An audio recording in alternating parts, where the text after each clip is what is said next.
All right, we'll get started. Let me introduce myself. Myself, Chandra. I have around 13 years of experience in the Salesforce industry, where I worked for multiple projects on the sales service and also landed to the DevOps completely.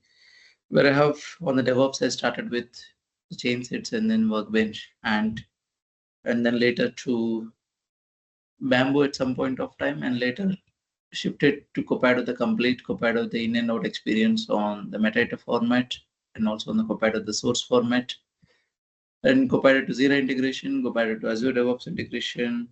So Copado in and out, I have an experience where I worked on multiple projects and implemented end-to-end solutions for different projects, which means that created from scratch where projects doesn't have any CI/CD pipelines where, and also the migration of the projects from one pipeline to another, which means that, for example, if you're in a Bamboo, then I shifted that particular pipeline to Copado. I didn't get a chance to work on Jenkins, and then I got a chance to work more on Azure DevOps and the GitLab, the CI/CD pipelines, and I have a knowledge on AutoRabbit and Flosum, but not hands-on experience on both the tools. But I just know how the tools work. And also we have another tool called Gatesit. I just know how it works basically. I mean to say that I've done some playgrounds, but not hands-on experience on those tools. So basically this, as a part of this session, right? I just want to give you overview what we are going to talk throughout the series of the session. We'll be talking more onto the Copado, in and out on the deployment front, and how the commit and how the automations takes place and how the integrations that we can build using Copado. And later, we're going to talk how the release process works, the release calendar, and then we'll be going to talk on the sandbox refresh activity and what would be the roles and responsibilities that you will be having when it comes to the Salesforce DevOps engineer. So if you go and see in the market, this role is called Salesforce DevOps engineer or Salesforce release engineer or Salesforce CI/CD or infra, something kind of a roles they're just coming up with. For this, you need to understand Salesforce basics. Like if you're a non-Salesforce guy and if you're trying to learn the Salesforce DevOps, probably you need some Salesforce admin basic things to get started with, which means that you need to understand some UI part. Like if I want to go and create a custom field, where you need to go and create a custom field. If I want to give a permission for a particular user, where you need to go and give a permission for a particular user. You need to understand some basic concepts where you need to get started with. You don't require to be a pro in Salesforce admin. You don't require to be a pro in Salesforce development team to learn DevOps. You should know some of the basic stuff. If anyone joined from a non-Salesforce background, we can have 1 or 2 sessions on the Salesforce admin basic things, what is needed for this particular theory, for this particular session, where you can join and then you can decide based on whether you can pick it up or not. This particular course, what I'm trying to say is that I guess I covered pretty much when it comes to my introduction, right? So probably I'll start with my demo, but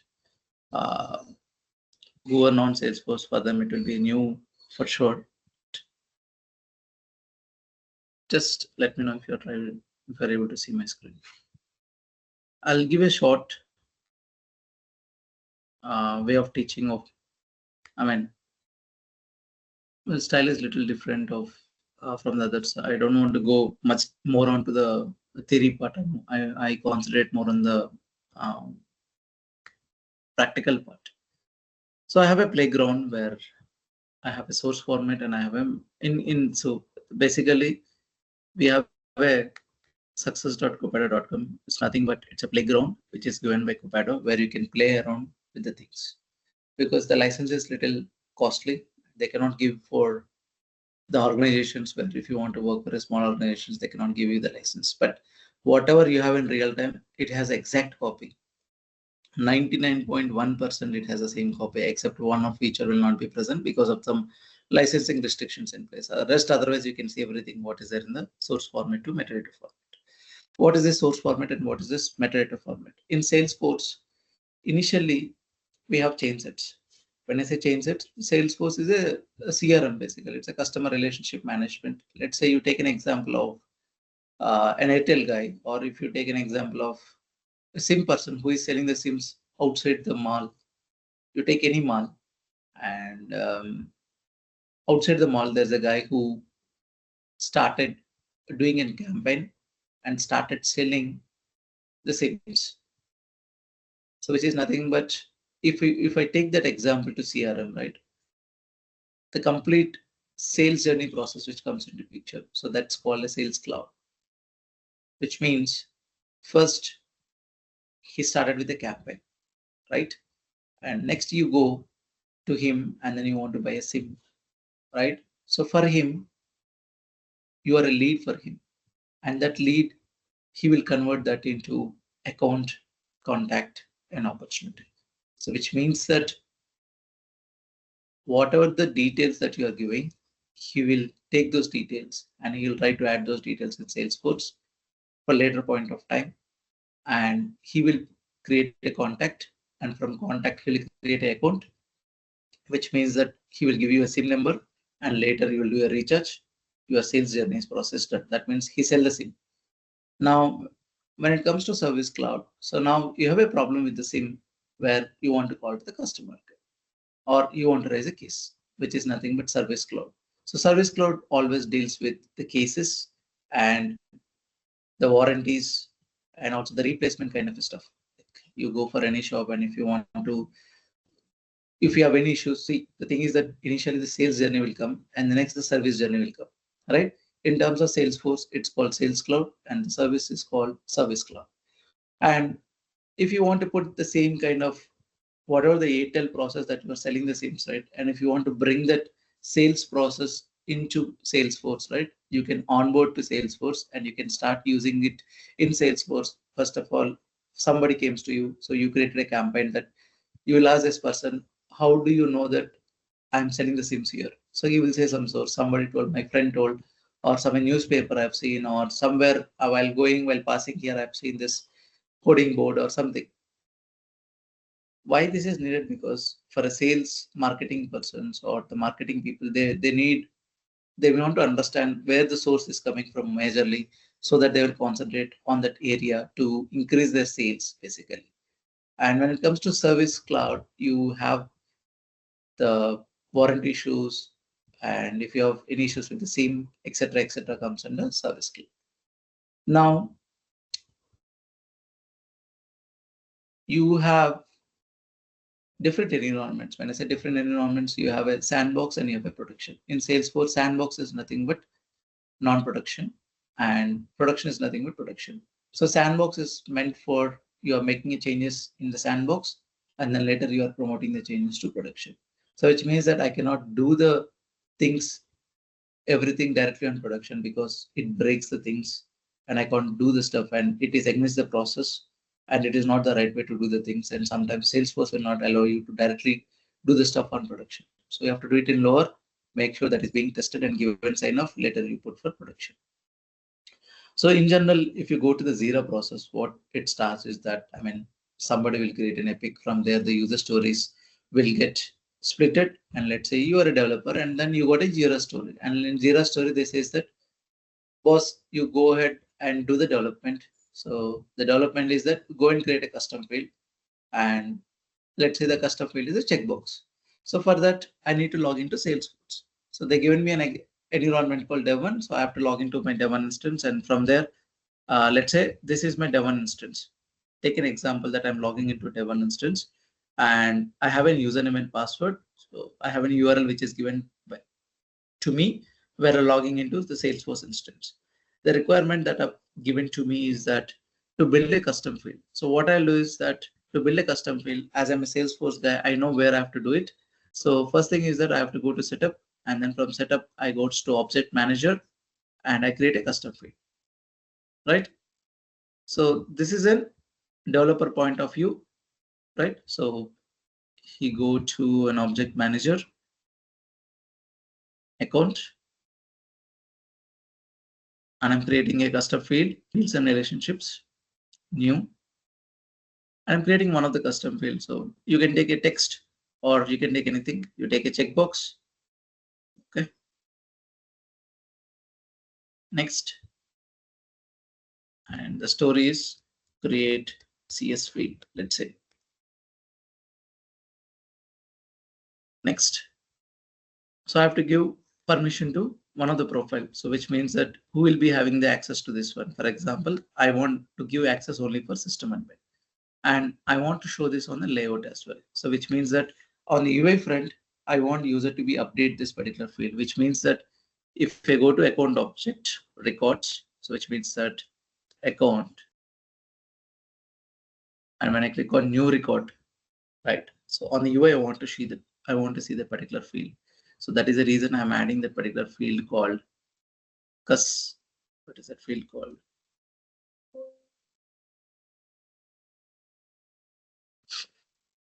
I think it's create CS, right?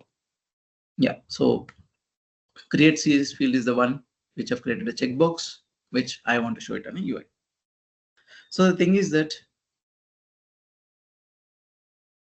what is this custom field and why I have to create a custom field? Let's say you're opening a Gmail account. On a Gmail account, you have two options, like give username and the password, then you get a sign up button. But down, I'm giving an option called terms and conditions, right? Just take the same example. I want to remove the terms and conditions and I want to just say that create CS field there. So in that case, you create a custom field. There is an object for that page.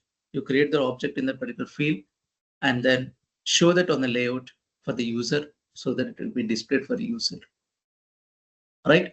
So whatever you are giving inside here, for example, something,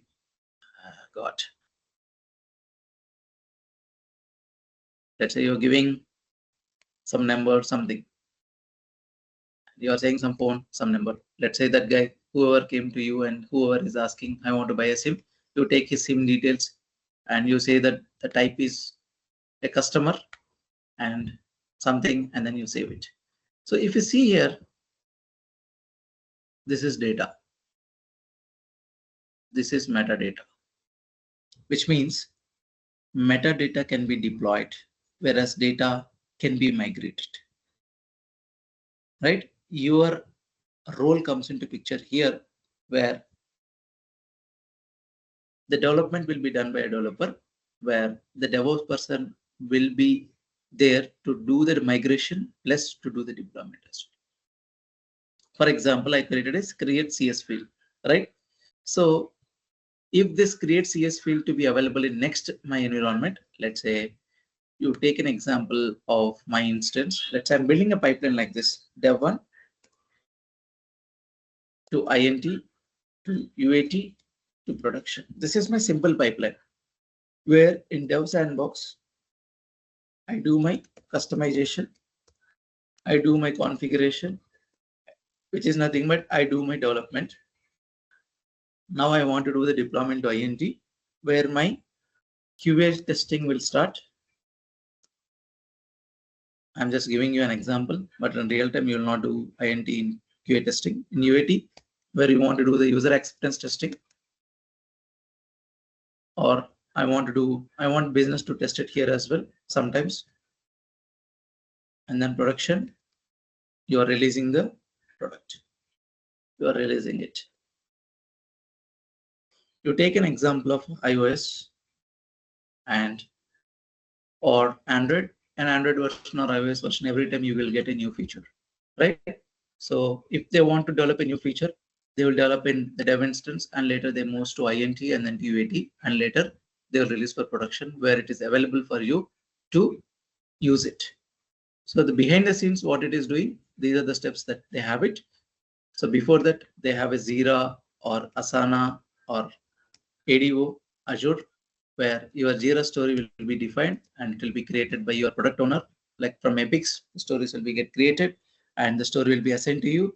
Before assigning, these stories will be worked by your architects to see that they'll give you an architectural view how you need to develop this one. So they'll ask you to create a custom field. So you need to check whether can I use a standard custom field? I mean, do I really need to create a custom field, or I can make use of the standard things which are already available? So this architect team will decide whether I need a new field or not. So the architect team says that go and create a custom field. We don't have any other field which will help to do my requirement. So I go ahead and then create my custom field. So the thing is that I've done everything in my dev instance. Now my turn comes where I have to do the deployment. So what can be deployed? So account name, I have to do the deployment. Parent account, I can do a deployment. Create CS field, I can do deployment. So this is metadata and this is data. Whatever you are typing here is nothing but data, and whatever the value that is here, it is showing it is nothing but metadata, which means that whatever you are developing will be there here. So Chandra, you haven't developed all these things, that why it is showing. These are standard things which are given by Salesforce by default. So Salesforce will give you a predefined structure where you want to use it, you can use it. But if you want to go for customization, where you can go for customizations, which means that when you buy a new phone and when you switch on the phone, there will be already predefined apps which they will give you. What if I want to go for a new installing the application? You go to App Store and then you'll install the application. In the same way, if you want to install the application from App Store, somebody has to develop that particular app and somebody has to do it, and then they have to upload there. So for that, the same thing, you take the real example to the same thing here. Someone has to develop that particular application and someone has to deploy that so that it will be available to you. So the starting point is doing the development where you do everything on your dev instance. Later you push to the next target instance. So for pushing to the target instance, you have different tools are available. Your company decides which tool to be used based on the number of people in your organization you have it. If I have 1 or 2 people, I can go with Chainsets. Chainsets is the standard thing which is given by Salesforce, which means that I don't need to spend any single amount of penny of rupee cost. But in Chainsets, you don't have any version control. You cannot integrate to any version control. The next tool which the Salesforce came up is, okay, you cannot see what I'm deploying, right? Do one thing. You use the ANT tool, where in ANT, you can use the package.xml, where you can see under the ANT properties and in build.properties and build.xml, you define the things and then you do the deployment. So which it doesn't have any automation part, right? And it doesn't have, if I have multiple conflict resolutions, it doesn't help me. And later I have a workbench, this doesn't help me. And later I have different tools called Bamboo, and later I have a lot of tools which I have integrated with my source control, which means that version control. Like what are the version controls we have? Like Git is a version control where you have different tools which is based on Git, like GitLab, Bitbucket. The UI is different, but inside the language they use is Git. So what are the commands you use for GitHub? The same commands it is used for Bitbucket and GitLab and Azure ADO and Copado and SVN, whatever the tools that you have it in market. The UI will be changed, but the language that they use it is Git. So Git has some commands. We'll talk about more detail on Git as well. But when coming to Salesforce, your role comes into picture, where if my developer is asking to move this custom field from one arc to another arc, your role comes into picture, where you will play a major role in moving the changes. So the tool will be decided by your management team or by your so-and-so architect. Like let's say you take Copado. In Copado, how to do the deployment is like you create a story and select the changes and do the deployment, which means that I'm going to Salesforce instance, which means I'm going to Copado. So this is one of my Copado instance where I need to create a user story. I go ahead and then create a user story. That's fine. You'll get confused, but that's okay. So let's say my first story deployment on custom field. So I'll select a project and release. and credentials, Devon, and I'll click on developer, my name.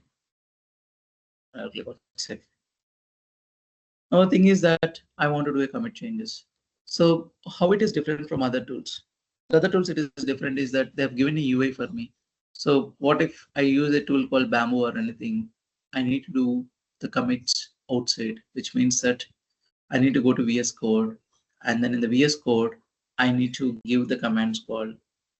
For example, let's say if I make changes to this particular class, right? Let's say add a comment to this class, go here and say test class created for account test. I make some changes. Let's say, let's think of, right? Now let me close this. Now let's say git status.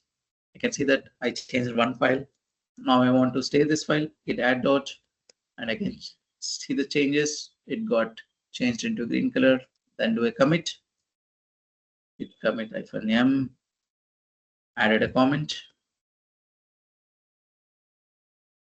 and next git push is the command where I'll push my code to my version control. So here everything I'm doing it manual. How Copado is helping? They are just giving me a commit changes page here where the commit will be done automatically without giving any commands. So you don't need to give any commands in terms of Copado. So you can play around with the UI. If you know UI, you can play around in Copado. And you need to understand the logic, how it is functioning. If developer facing an issue, you need to help him in such a way that if they got stuck somewhere, you need to help them, right? So now let's say I clicked on commit changes page where I need to select a list of components. So I'll just say get changes. So I got a change and I selected a account layout, custom field, and a profile I've selected. And then I do a commit changes and then do a commit. Everything on the UI front I'm doing, I'm not giving any commands. If I want to do a commit in Copado, the commit process like this, like simply you go and click on commit changes, select the components, boom, it is completed. But what if I have a Bamboo or a Azure DevOps or a GitLab pipelines or a GitHub Actions? What you have to do, first thing is that you need to go ahead and you create a feature branch from your main branch. So once you create a feature branch from your main branch, then you do make the changes and you do the commit. What are the changes that you want? So before doing the changes, you need to get those files. So you need to retrieve from org those files and then put it to your VS Code, and then you need to do the commit. And later you need to raise a pull request. And once you raise a pull request, then the merging process happens. Later the pull request will get merged, blah, blah, blah. So and so things are there in terms of Bamboo or a Bitbucket or a Jenkins or a GitHub Actions or Azure DevOps or whatever the pipelines model that you have it, right? You have to do that way. But what if I don't want to follow all this process? Do you have anything directly on the UI front? This is where the Copado comes into the picture, where the commit will be automatically done to Git. If you see that the commit is made and the changes that you are seeing in Copado, where you have a UI buttons where you click on the particular button, boom, it does for you the things, and you don't need to do any manual stuff here. If I get any conflict, and if you want to resolve the conflict, outside you have to do it manually, but if you want to do it via Copado, you have an auto conflict resolution where Copado can help you to do the conflict resolutions automatically. Like it has some features. Of course, every product has its own limitations as well. Every product has its own advantages and disadvantages as well. Copado has something where some of the things may not work as expected, but you have a workaround where you can do some of the things as a part of your workaround. Right, so this tool is more famous and more popular. Why? Because they have a lot of automation stuff. They always comes up with the new stuff. For example, the metadata format, the source format, the robotic testing, and they have a lot of certifications also they've released, and also they are up to date every time when it comes to the market. All right, I'll give a pass here